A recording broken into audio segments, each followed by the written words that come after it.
Assalamualaikum warahmatullahi wabarakatuh. Perkenalkan, nama saya Alvan Hakim dari Prodi PTIK Angkatan 2023 kelas A dengan NIM 1512623 Oke, jadi di sini kita akan melanjutkan pembahasan terkait Java dari minggu lalu yang udah sempat saya bahas. Jadi di sini saya akan membuat sebuah program untuk mencetak sebuah grade nilai seperti pada contoh ini. Jadi nantinya kita akan membagi dulu nih untuk pengelompokan nilainya itu seperti apa. Jadi eh, nilai tertinggi itu adalah 86 hingga 100 dan nilai terendah itu adalah 0 hingga 45.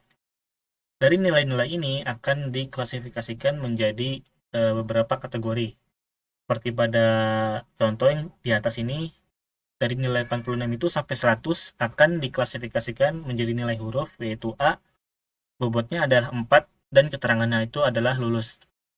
Untuk nilai paling rendahnya itu, nilai hurufnya adalah E, bobot nilainya adalah 0, dan keterangannya adalah tidak lulus. Nah, mekanisme penilaian nilai ini itu biasanya dipakai pada sistem perkuliahan di kampus-kampus gitu. Jadi, seperti kita tahu bahwa IPK sendiri itu kan untuk bobot maksimalnya adalah 4, dan bobot minimalnya itu adalah 2,0, sehingga kita itu ingin lulus di suatu mata kuliah gitu kan. Jadi kita akan membuat sebuah program mencetak grade nilai yang seperti itu. Oke, jadi di sini itu saya udah membuat programnya. Jadi kita persingkat dengan membuat programnya. Jadi akan saya jelaskan untuk programnya ini. Pertama itu, eh, jika kita ingin membuat sebuah program yang memang inputannya itu adalah bervariasi tergantung dari kemauan pengguna, itu kita perlu menggunakan yang namanya scanner. Jadi di Java itu juga punya yang namanya scanner. Kita perlu memanggilnya dengan import Java atau scanner. Perlu diperhatikan bahwa penulisan juga penting. Jadi misalnya di sini kita ganti tulisannya menjadi scanner dengan S kecil. Nah, itu nantinya ada keterangan bahwa program itu error. Misalnya S kecil yang itu kita ganti dengan S besar. Nah, program itu akan bisa dijalankan nantinya. Lalu seperti biasa, public class itu sesuai dengan nama file yang udah kita buat. Lalu ini adalah public static void-nya untuk merunning program. Lalu di sini kita masukkan scanner input. Scanner input itu kita pakai untuk pengguna itu nantinya memasukkan inputan baru sesuai dengan apa yang mau mereka masukkan gitu.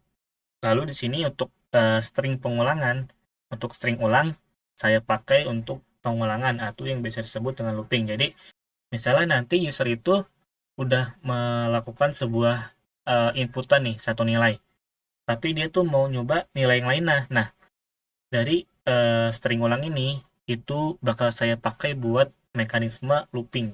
Jadinya program itu bisa dijalankan terus-menerus sesuai kemauan user, apakah emang dia itu mau ngejalanin programnya lagi atau mau mengakhiri programnya. Lalu untuk mekanisme loopingnya itu saya menggunakan konsep dual. Lalu untuk do-nya sendiri itu di sini saya, jadi do-nya itu dimulai dari sebelum kita itu masukin nilai. Jadi kan sini saya membuat sebuah keterangan berita kan, masukkan nilai absolut mahasiswa dari range 0 hingga 100 gitu kan. Nantinya eh, nilainya itu akan dibaca inputannya dari sini nih, integer nilai sama dengan input next integer.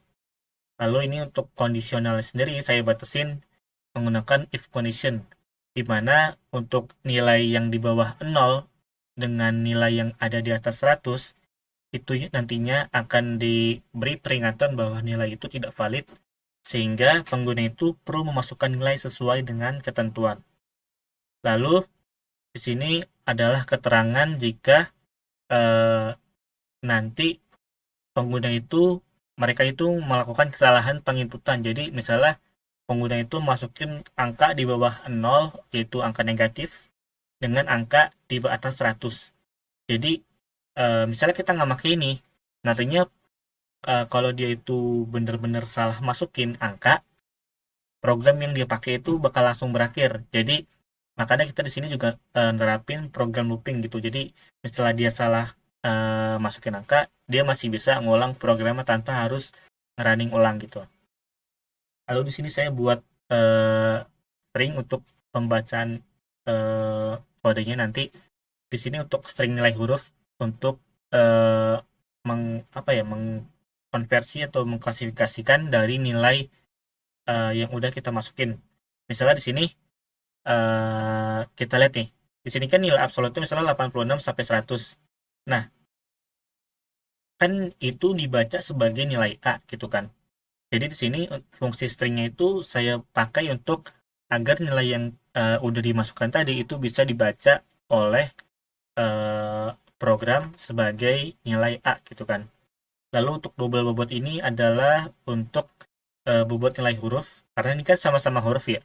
Namun untuk hurufnya sendiri itu buat bobotnya itu dia adalah angka desimal. Jadi saya pakai double bobot sehingga nanti yang ditampilkan itu adalah angka desimal. Lalu untuk string keterangan itu sama saja seperti string nilai huruf untuk membaca keterangan dari nilai-nilai yang udah dimasukkan. Lalu kita masuk ke if conditionnya. Yang pertama ini adalah if nilai di atas sama dengan 86. Nah, terus di sini dikelompokkan nilai hurufnya itu sama dengan adalah A. Lalu untuk bobotnya itu adalah 4.0, 4,0 dan keterangannya ada lulus. Jadi untuk untuk mengklasifikasikan nilai-nilai ini menjadi beberapa kategori seperti nilai huruf, bobot nilai huruf, dan keterangan, itu kita perlu menggunakan if condition.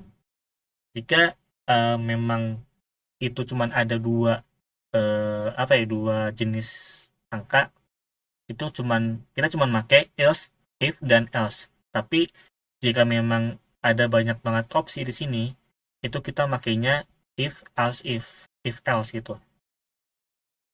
Jadi di sini eh, jika kondisi ini nggak terpenuhi, maka dia akan ngebaca ke kondisi lain.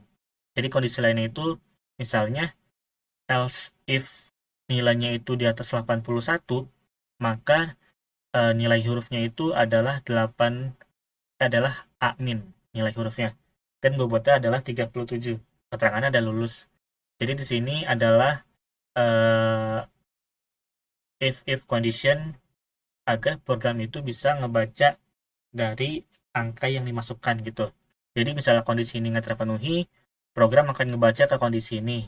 Jika nggak terpenuhi akan ngebaca ke kondisi ini, terus lanjut hingga yang terakhir itu adalah else if jika nilainya itu adalah di atas sama dengan 46, maka nilai hurufnya itu adalah D. Sehingga bobot nilainya itu adalah 1.0 dan keterangannya adalah tidak lulus. Nah, jika dari kondisi di atas 86 ini hingga di atas sama dengan 46 itu nggak terpenuhi semua, kan kita udah ngebatasin nggak programnya itu cuman dari angka 0 sampai angka 100. Maka kalau emang itu nggak dipenuhi semuanya, cuman ada satu opsi, yaitu nilainya itu antara 0 hingga 45.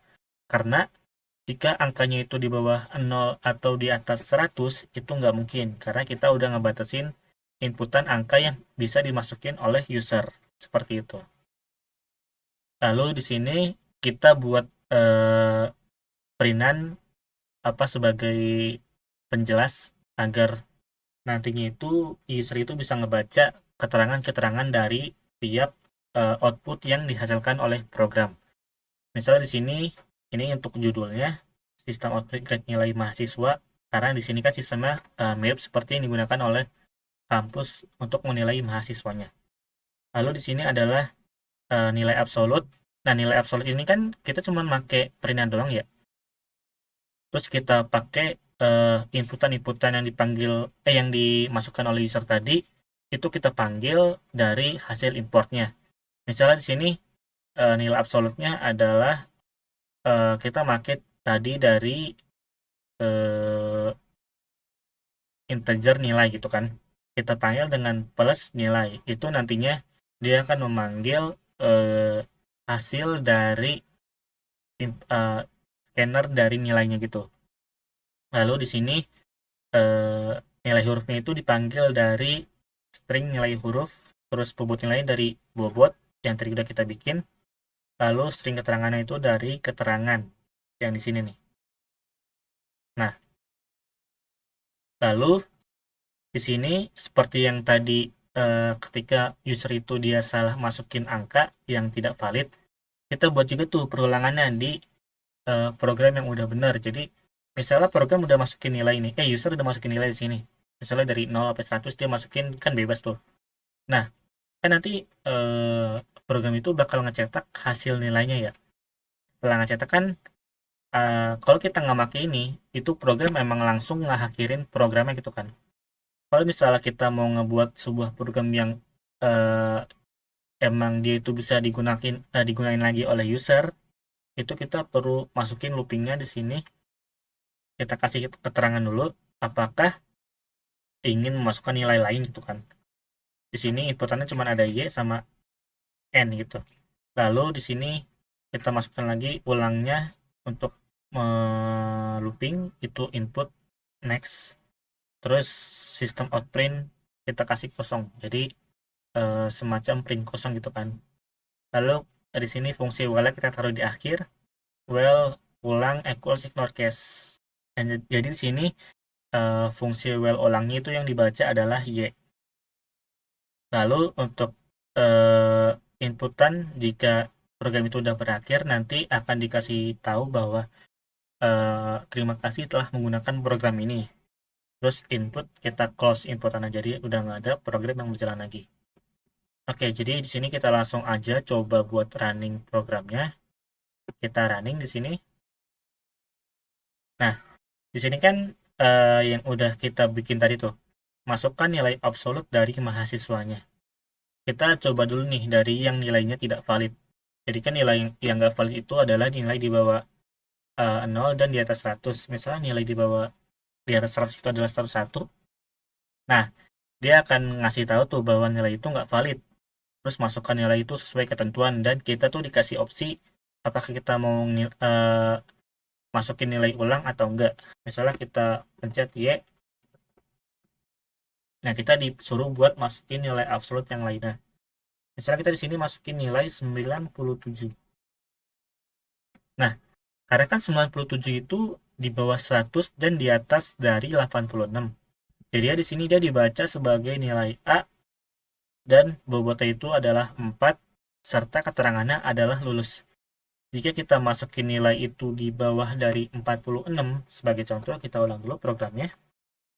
Kita masukin nilai 43 atau 20 biar jauh. 20. Nah, 20 itu dibaca sebagai else program yang nggak ada di if condition lainnya gitu. Jadi untuk nilai hurufnya itu jadi konversiin menjadi E, terus bobotnya adalah 0 dan keterangannya tidak lulus.